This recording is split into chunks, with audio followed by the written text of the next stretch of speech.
নবীজি সাল্লাল্লাহু আলাইহি ওয়াসাল্লামের কলিজার টুকরা ৬ বছরের ছোট্ট বালক নাতি ইমাম হোসাইন একদিন মা ফাতেমার কাছে এসে বললেন, মা, আমার প্রচণ্ড ক্ষুধা লেগেছে, আমাকে খাবার দাও।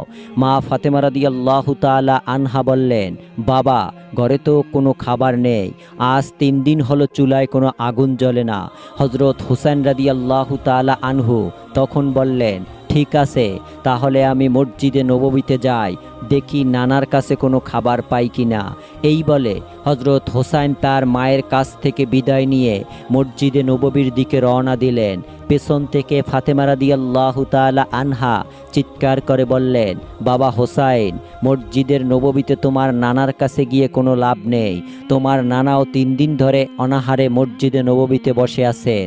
হযরত হোসাইন রাদিয়াল্লাহু তাআলা আনহু মসজিদে নববীর দরজার সামনে এসে দাঁড়ালেন এবং তিনি খেয়াল করলেন মসজিদে নববীতে তার নানা বসে আছেন এবং নানার পাশে একজন সাহাবীও বসে আছেন। তাকেও দেখতে সুদর্শন ও দৃষ্টিনন্দন লাগছে। তিনি ছিলেন ফেরেশতা জিবরাইল আলাইহিস সালাম। তিনি তখন নবীজির কাছে ওহী নিয়ে এসেছিলেন।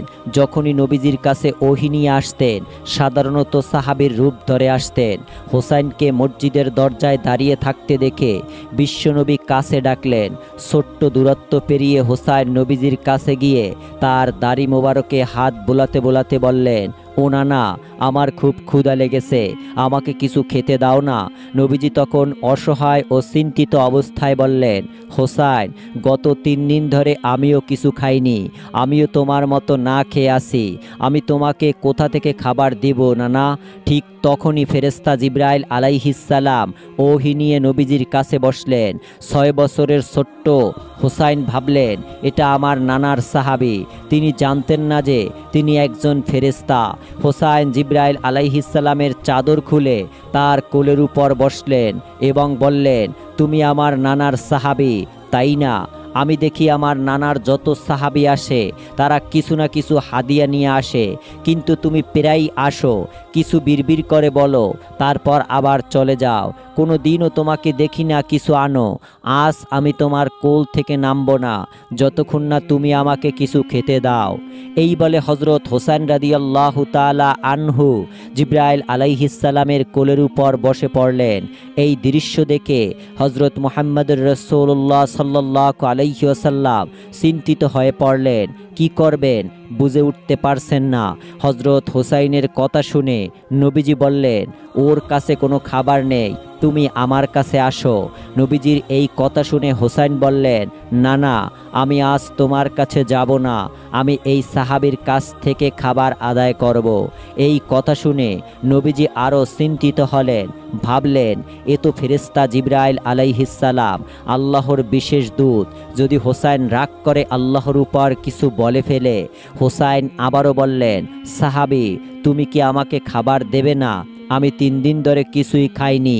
৬ বছরের ছোট্ট হোসাইনের এই কথা শুনে জিবরাইল আলাইহিস সালামের চোখ বেয়ে টপ টপ করে পানি পড়তে লাগলো।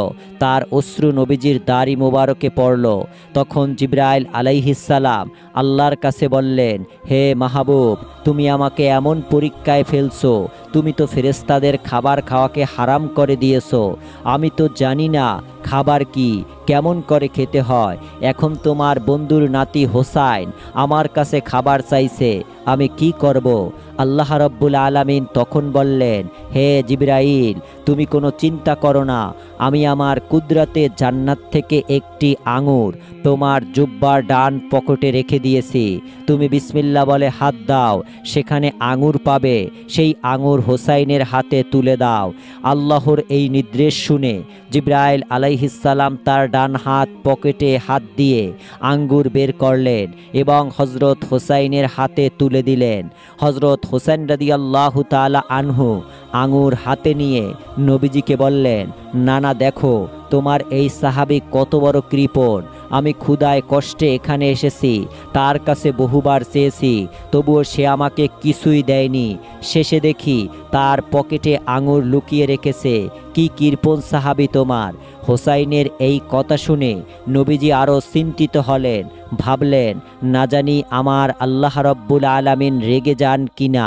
তিনি জিবরাইল আলাইহিস সালামকে উদ্দেশ্য করে বললেন, ভাই জিবরাইল, তুমি তো ফেরেশতা, তোমার জন্য তো খাওয়া হারাম, তাহলে তোমার পকেটে আঙুর এলো কোথা থেকে?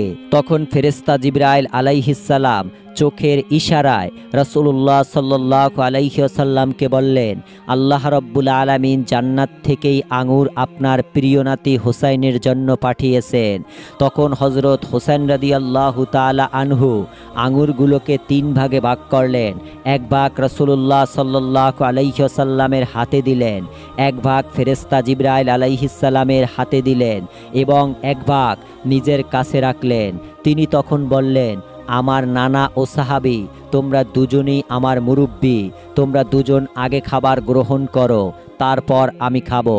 হোসাইনের এই কথা শুনে বিশ্বনবী হজরত মুহাম্মদ সাল্লাল্লাহু আলাইহি ওয়াসাল্লাম বললেন, ভাই, ওর খাবার খাওয়ার কোনো দরকার নেই, বরং তুমি আর আমরা দুজনেই এই খাবারগুলো ভাগ করে খাই। কারণ রাসূলুল্লাহ সাল্লাল্লাহু আলাইহি ওয়াসাল্লাম ভালো করেই জানেন ফেরেশতারা কখনো খাবার খাননি এবং খাওয়াও তাদের জন্য হারাম।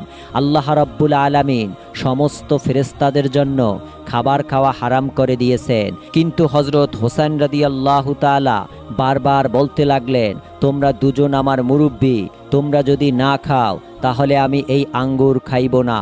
হোসাইনের এই কথা শুনে ফেরেশতা জিবরাইল আলাইহিসসালাম চিন্তিত হয়ে পড়লেন এবং আল্লাহকে ডেকে বললেন, হে আল্লাহ, তুমি আমাকে এমন পরীক্ষায় ফেলেছো, কিভাবে খাবার গ্রহণ করতে হয় আমি তো তা জানি না, আমি তো কোনোদিন খাবার খাইনি, তুমি তো খাবার খাওয়াকে আমার জন্য হারাম করে দিয়েছো।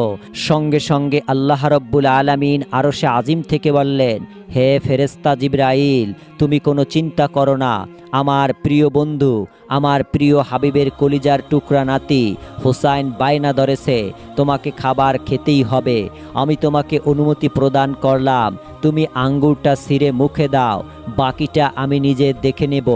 অতঃপর আল্লাহর পক্ষ থেকে যখন হুকুম আসলো, তখন ফেরেশতা জিবরাইল আলাইহিসসালাম আঙুরের গুছি থেকে একটি আঙুর ছিঁড়ে মুখে দিলেন। হযরত হোসেন রাদিয়াল্লাহু তাআলার প্রতি আল্লাহ রাব্বুল আলামিন এবং ফেরেশতা জিবরাইল আলাইহিসসালামের ভালোবাসা ছিল অত্যন্ত গভীর। অন্য একদিনের ঘটনা। একদিন মহানবী হজরত মুহাম্মদ সাল্লাল্লাহু আলাইহি ওয়াসাল্লাম মসজিদে নববীর বারান্দায় বসে সাহাবীদের নিয়ে কোরআনের তালিম দিচ্ছিলেন। এমন সময় সেখানে হজরত হোসেন রাদিয়াল্লাহু তাআলা আনহু উপস্থিত হলেন। হজরত আবু বকর রাদিয়াল্লাহু তাআলা, হজরত উমর রাদিয়াল্লাহু তাআলা ও হুযাইফা রাদিয়াল্লাহু তাআলা নবীজির পাশে বসেছিলেন। তারা খেয়াল করলেন হুসাইন রাদিয়াল্লাহু তাআলা নবীজির দিকে আসছেন। তখন খলিফাতুল মুসলিমিন হজরত আবু বকর রাদিয়াল্লাহু তাআলা বললেন, যদি এখন হোসাইন তার নানার কাছে চলে যায় তাহলে নবীজি তার সাথে খেলা শুরু করবেন আর আমরা নবীর বয়ান ও তালিম থেকে বঞ্চিত হয়ে যাব।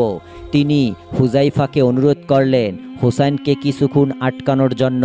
হুযাইফা রাদিয়াল্লাহু তাআলা তখন হোসাইনকে কোলে তুলে নিয়ে বললেন, বাবা হোসাইন, তোমার নানা এখন খুব ব্যস্ত আছেন, তিনি গুরুত্বপূর্ণ তালিম দিচ্ছেন, তুমি বরং এখন বাড়ি চলে যাও, পরে তোমার নানার সাথে দেখা করো। এই কথা শুনে হজরত হোসেন রাদিয়াল্লাহু তাআলা বললেন, তোমরা নবীর বয়ান শুনতে চাও, তাই আমাকে আমার নানার কাছে যেতে দিচ্ছ না, কিন্তু তোমরা যেই নবীর বয়ান শুনতে চাও আমি কিন্তু সেই নবীর চেয়েও কোনো অংশে কম নয়। হোসাইনের এই কথা খলিফাতুল মুসলিমিন হজরত আলী রাদিয়াল্লাহু তাআলা এর কানে পৌঁছালে তিনি অত্যন্ত রেগে গেলেন। তিনি ছুটে এসে হুযাইফার কোলে থাকা হোসাইনকে টেনে নিজের কোলে নিলেন এবং বললেন, বেয়াদব, তুই বলিস কি? তিনি তো রহমাতুল্লিল আলামিন, তার সঙ্গে কারো তুলনা চলে না, আর তুই আমার সন্তান হয়ে নবীর সঙ্গে এমন বেয়াদবি করিস। খলিফাতুল মুসলিমিন হজরত আলী রাদিয়াল্লাহু তাআলা এর এই রাগান্বিত কথা শুনে হোসেন রাদিয়াল্লাহু তাআলা কিছু বলার চেষ্টা করলেন, কিন্তু খলিফাতুল মুসলিমিন হজরত আলী রাদিয়াল্লাহু তাআলা তাকে সুযোগ না দিয়ে দুই হাতে তার মুখ চেপে ধরলেন। তিনি এত জোরে চেপে ধরছিলেন যে হোসাইনের দাঁতের মধ্যে দিয়ে রক্ত বের হতে লাগলো। রক্ত পড়তে দেখে হুসাইন রাদিয়াল্লাহু তাআলা আনহু চিৎকার করে বললেন, হে নবীর সাহাবীগণ, তোমরা কেন আমাকে আমার নানার কাছে যেতে দিচ্ছ না? তোমরা যেই নবীর বয়ান শুনছো আমি কিন্তু সেই নবীর চেয়ে কোনো অংশে কম নয়, বরং আমি হোসাইন তোমাদের সেই নবীর চেয়েও কয়েক গুণ বড়। এই কথা শুনে খলিফাতুল মুসলিমিন হজরত উমর রাদিয়াল্লাহু তাআলা দাঁড়িয়ে গেলেন এবং খলিফাতুল মুসলিমিন হজরত আলী রাদিয়াল্লাহু তাআলাকে উদ্দেশ্য করে বললেন, ভাই আলী, তোমার পুত্র হোসাইন নবীর সঙ্গে বেয়াদবি করেছে। যদি আমার পুত্র আব্দুল্লাহ এমন কথা বলতো তাহলে আমি তাকে কেটে 2 টুকরো করে ফেলতাম। এই কথা শোনার পর খলিফাতুল মুসলিমিন হজরত আলী রাদিয়াল্লাহু তাআলা আনহু হোসেনকে নিয়ে মসজিদের নববী থেকে বের হয়ে যাচ্ছিলেন। ঠিক তখনই অপর প্রান্ত থেকে রাসূলুল্লাহ সাল্লাল্লাহু আলাইহি ওয়াসাল্লাম বললেন, হে আলী, আমার কলিজার টুকরা নাতিকে আমার কাছে আসতে দাও। নবীজির এই কথা শুনে খলিফাতুল মুসলিমিন হজরত আলী রাদিয়াল্লাহু তাআলা হোসেনকে ছেড়ে দিলেন। যখন হোসেন রাদিয়াল্লাহু তাআলা ছাড়া পেলেন তখন তিনি দৌড়ে নবীজির কাছে এসে তার কোলে বসলেন। নবীজির কপালে ও গালে চুমো খেতে খেতে বললেন, ও নানা, আমি তোমার কাছে আসতে চেয়েছিলাম, কিন্তু তোমার সাহাবী হুজাইফা আমাকে আসতে দেয়নি। আর আমার নিষ্ঠুর বাবা আমার মুখে এত জোরে চাপ দিয়েছে যে দেখো নানা, আমার মুখ ফেটে রক্ত পড়ছে। সেজন্য আমি রাগের মাথায় বলেছি যে আমি তোমার চেয়েও কম নয়, বরং কয়েক গুণ বড়। তুমি কিছু মনে করো না, তুমি আমাকে ক্ষমা করে দিও। নবীজি বললেন, নানা ভাই, আমি কিছু মনে করিনি। সঙ্গে সঙ্গে খলিফাতুল মুসলিমিন হজরত উমর রাদিয়াল্লাহু তাআলা আনহু দাঁড়িয়ে গেলেন এবং বললেন, হে রাসূল, হোসেনকে জিজ্ঞাসা করুন। সে কেন বলল যে আপনি যে কয়েক গুণ বড়, যে আপনার চেয়ে কোনো অংশে সে কম নয়? আমরা আপনার সাহাবীগণ এটা জানতে চাই, সে কোন কারণে এমন কথা বলল। রাসূলুল্লাহ সাল্লাল্লাহু আলাইহি ওয়াসাল্লাম হোসেনকে বললেন, নানা ভাই, তুমি তো এমনি এমনি কোনো কথা বলনি, নিশ্চয়ই কথার পিছনে কোনো রহস্য আছে। তুমি কি কারণে বলছো তুমি আমার চেয়ে কয়েক গুণ বড়, তুমি আমার চেয়ে কোনো অংশে কম নয়? আমার সাহাবীরা এর কারণ জানতে চায়। হুসাইন রাদিয়াল্লাহু তাআলা আনহু নবীজির কথা শুনে বললেন, নানা ভাই, সাহাবীরা যখন জানতে চায় তখন তো বলতেই হবে। আচ্ছা নানা ভাই, বলো তো তোমার পিতার নাম কি? রাসূলুল্লাহ সাল্লাল্লাহু আলাইহি ওয়াসাল্লাম বললেন, আমার পিতার নাম আব্দুল্লাহ। তখন হোসেন রাদিয়াল্লাহু তাআলা আনহু বললেন, এই আব্দুল্লাহ কি জান্নাতে যাবে? নবীজি বললেন, আমার পিতা জান্নাতে যাবে কি যাবে না এই গ্যারান্টি আমি দিতে পারি না, তবে আল্লাহর ইচ্ছা হলে জান্নাত দিতে পারেন, আর ইচ্ছা না করলে নাও দিতে পারেন। হুসাইন রাদিয়াল্লাহু তাআলা এই কথা মনোযোগ দিয়ে শুনলেন। তারপর আবার জিজ্ঞাসা করলেন, নানা ভাই, এবার বলো তো আমার পিতার নাম কি? নবীজি বললেন, তোমার পিতার নাম হজরত আলী রাদিয়াল্লাহু তাআলা আনহু। হোসেন রাদিয়াল্লাহু তাআলা বললেন, আমার পিতা কি জান্নাতে যাবেন? নবী করিম সাল্লাল্লাহু আলাইহি ওয়াসাল্লাম বললেন, তোমার পিতা অবশ্যই জান্নাতে যাবেন। তোমার পিতা দুনিয়াতে বেঁচে থাকতেই জান্নাতের সার্টিফিকেট পেয়েছেন, আশারায়ে মুবাশশারার সদস্য তিনি। হোসেন রাদিয়াল্লাহু তাআলা আবারও বললেন, ও নানা, তোমার সাহাবীদের জিজ্ঞাসা করো তো, আল্লাহর কাছে তোমার পিতা আব্দুল্লাহ বেশি দামি না আমার পিতা হজরত আলী বেশি দামি? ছোট্ট বাচ্চা হোসাইনের মুখে এমন কথা শুনে বিশ্বনবী সাল্লাল্লাহু আলাইহি ওয়াসাল্লামের চোখ দিয়ে অশ্রু ঝরতে লাগলো। নবী করিম সাল্লাল্লাহু আলাইহি ওয়াসাল্লাম সাহাবীদের উদ্দেশ্যে বললেন, হে আমার সাহাবীগণ, শোনো, আমার পিতা আব্দুল্লাহ জান্নাতে যাবে কি যাবে না এই গ্যারান্টি আমি দিতে পারি না, কিন্তু হোসাইনের পিতা আলী দুনিয়াতে বেঁচে থাকতেই জান্নাতের সার্টিফিকেট পেয়েছেন। হোসাইনের পিতা আল্লাহ রাব্বুল আলামিনের পক্ষ থেকে আসাদুল্লাহিল গালিব উপাধি পেয়েছেন। নিঃসন্দেহে আমার পিতা আব্দুল্লাহর চেয়ে হোসাইনের পিতা আলী লক্ষ লক্ষ গুণ বড়। তারপর হুসাইন রাদিয়াল্লাহু তাআলা আনহু বলল, নানা, এবার বলো তো তোমার মায়ের নাম কি? নবী করিম সাল্লাল্লাহু আলাইহি ওয়াসাল্লাম বললেন, আমার মায়ের নাম আমিনা। হোসেন রাদিয়াল্লাহু তাআলা বললেন, এই আমিনা জান্নাতে যাবেন কি? নবী করিম সাল্লাল্লাহু আলাইহি ওয়াসাল্লাম বললেন, আমার মা আমিনা জান্নাতে যাবেন কি যাবে না এই গ্যারান্টি আমি দিতে পারি না। আমার উসিলায় আল্লাহ জান্নাত দিতে পারেন, আবার ইচ্ছা করলে নাও দিতে পারেন। তখন হোসেন রাদিয়াল্লাহু তাআলা বললেন, নানা ভাই, আপনি কি জানেন আমার মায়ের নাম কি? তখন রাসূলুল্লাহ সাল্লাল্লাহু আলাইহি ওয়াসাল্লাম বললেন, তোমার মায়ের নাম ফাতিমা। তখন হোসেন রাদিয়াল্লাহু তাআলা বললেন, আমার মা কি জান্নাতে যাবেন? তখন নবী করিম সাল্লাল্লাহু আলাইহি ওয়াসাল্লাম বললেন, তোমার মা হলো জান্নাতের নারীদের সরদারিনী, তোমার মা দুনিয়াতে বেঁচে থাকতেই জান্নাতের সার্টিফিকেট পেয়েছেন, তাই তোমার মা যতক্ষণ জান্নাতে প্রবেশ না করবেন ততক্ষণ কোনো নারী জান্নাতে প্রবেশ করতে পারবে না। তখন হোসেন রাদিয়াল্লাহু তাআলা আনহু বললেন, এবার আপনার সাহাবীদের বলুন, আপনার মা আমিনা আল্লাহর কাছে বেশি দামি না আমার মা ফাতেমা আল্লাহর কাছে বেশি দামি? নবী করিম সাল্লাল্লাহু আলাইহি ওয়াসাল্লামের চোখে অশ্রু জমে গেল, দাড়ি মোবারক ভিজে গেল। তিনি সাহাবীদের উদ্দেশ্যে বললেন, হে আমার সাহাবীগণ শোনো, আমার মা আমিনা জান্নাতে যাবে কি যাবে না আমি জানি না, কিন্তু হোসাইনের মা ফাতেমা দুনিয়াতে বেঁচে থাকতেই জান্নাতের সার্টিফিকেট পেয়েছেন, আশারায় মুবাশশারার অন্তর্ভুক্ত হয়েছেন। আমার মা আমিনার তুলনায় হোসাইনের মা ফাতিমা লক্ষ লক্ষ গুণ বেশি মর্যাদাবান। তারপর হজরত হোসেন রাদিয়াল্লাহু তাআলা আনহু বললেন, নানা ভাই, এবার বলো তো তোমার নানার নাম কি? তখন রাসূলুল্লাহ সাল্লাল্লাহু আলাইহি ওয়াসাল্লাম বললেন, আমার নানার নাম ওহাব জুহুরি। তখন হোসেন রাদিয়াল্লাহু তাআলা আনহু আবারও বললেন, নানা ভাই, এবার বলো তো আমার নানার নাম কি? নবীজি বললেন, তোমার নানার নাম হলো মুহাম্মদ। হোসেন রাদিয়াল্লাহু তাআলা বললেন, হে নানা, মুহাম্মদ নাম অনেকেই জানে, কিন্তু ওহাব জুহুরি নাম সবাই চেনে না। তবে আমার নানার নামের মহত্ব আল্লাহর কাছে বিশাল। এমন সময় খলিফাতুল মুসলিমিন হজরত উমর রাদিয়াল্লাহু তাআলা আনহু দাঁড়িয়ে বললেন, বাবা হোসাইন, আমরা এতদিন এই সব ভাবিনি। তোমার নানা মুহাম্মদ সাল্লাল্লাহু আলাইহি ওয়াসাল্লামকে না চেনে এই দুনিয়ায় এমন মানুষ নেই। তোমার নানা হচ্ছেন রহমাতুল্লিল আলামিন, সমগ্র সৃষ্টি জগতের রহমত। যদি তোমার নানাকে সৃষ্টি না করা হতো তবে এই পৃথিবীও সৃষ্টি হতো না। আমি সাক্ষ্য দিচ্ছি, তোমার নানার মান ও মর্যাদার সঙ্গে এই পৃথিবীর কোনো মানুষের তুলনা চলে না। তখন হোসেন রাদিয়াল্লাহু তাআলা আনহু বললেন, ও নানা, যদি বাবার দিক দিয়ে আমি বড় হই, মায়ের দিক দিয়ে বড় হই, আর নানার দিক দিয়েও বড় হই, তাহলে তুমি আমার চেয়ে কোন দিক দিয়ে বড়? এই কথা শুনে রাসূলুল্লাহ সাল্লাল্লাহু আলাইহি ওয়াসাল্লাম দাঁড়িয়ে গেলেন, দুই হাত দিয়ে হোসাইনকে কোলে তুলে নিলেন এবং সাহাবীদের উদ্দেশ্য করে বললেন, হে আমার সাহাবীগণ, দেখো আমার নাতি হোসাইন কত প্রখর জ্ঞান ও বুদ্ধিমত্তার অধিকারী, সত্যি সে আমার কলিজার টুকরা। তখন খলিফাতুল মুসলিমিন হজরত উমর রাদিয়াল্লাহু তাআলা আনহু নবীজির কাছে এসে বললেন, হে আলী, তুমি তো জ্ঞানী, আল্লাহ তোমাকে অনেক জ্ঞান দিয়েছেন, তবুও তুমি কিভাবে এই ছোট্ট বাচ্চার ঠোঁটে আঘাত করলে? হজরত হোসেন রাদিয়াল্লাহু তাআলা ছিলেন বিশ্বনবীর কলিজার টুকরা।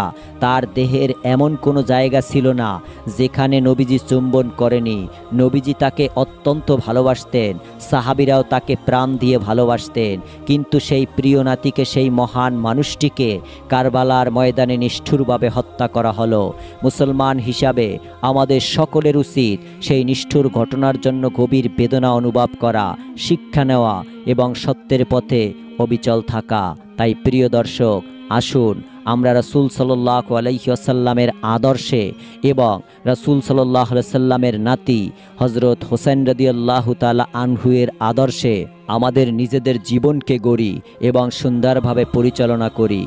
একবার খলিফাতুল মুসলিমিন হজরত উমর রাদিয়াল্লাহু তাআলা আনহুর ছেলে আব্দুল্লাহকে হজরত হোসেন রাদিয়াল্লাহু তাআলা আনহু বললেন, হে গোলামের বাচ্চা, তুমি এখানে কি করো? তখন খলিফাতুল মুসলিমিন হজরত উমর রাদিয়াল্লাহু তাআলা আনহুর ছেলে এই কথায় খুবই কষ্ট পেলেন এবং দৌড়ে গিয়ে খলিফাতুল মুসলিমিন হজরত উমর রাদিয়াল্লাহু তাআলা আনহুয়ের কাছে বিচার দিলেন, হে বাবা, হোসাইন আমাকে গোলামের বাচ্চা বলেছেন। এই কথা শোনার পর খলিফাতুল মুসলিমিন হজরত উমর রাদিয়াল্লাহু তাআলা আনহু হজরত হোসেন রাদিয়াল্লাহু তাআলা আনহুর কাছে গেলেন এবং জিজ্ঞাসা করলেন, বাবা হোসাইন, তুমি কি আমার ছেলে আব্দুল্লাহকে গোলামের বাচ্চা বলছো? তখন হোসেন রাদিয়াল্লাহু তাআলা আনহু বলছে, হ্যাঁ, আমি আপনার ছেলেকে গোলামের বাচ্চা বলছি, গোলামের ছেলেকে তো গোলামের বাচ্চাই বলবো। আল্লাহ রব্বুল আলামিন আমাদের সকলকে হেদায়েত দান করুন এবং রাসূলুল্লাহ সাল্লাল্লাহু আলাইহি ওয়াসাল্লামের দেখানো পথে চলার তৌফিক দান করুন। আমিন। আসসালামু আলাইকুম ওয়া রাহমাতুল্লাহি ওয়া বারাকাতুহু।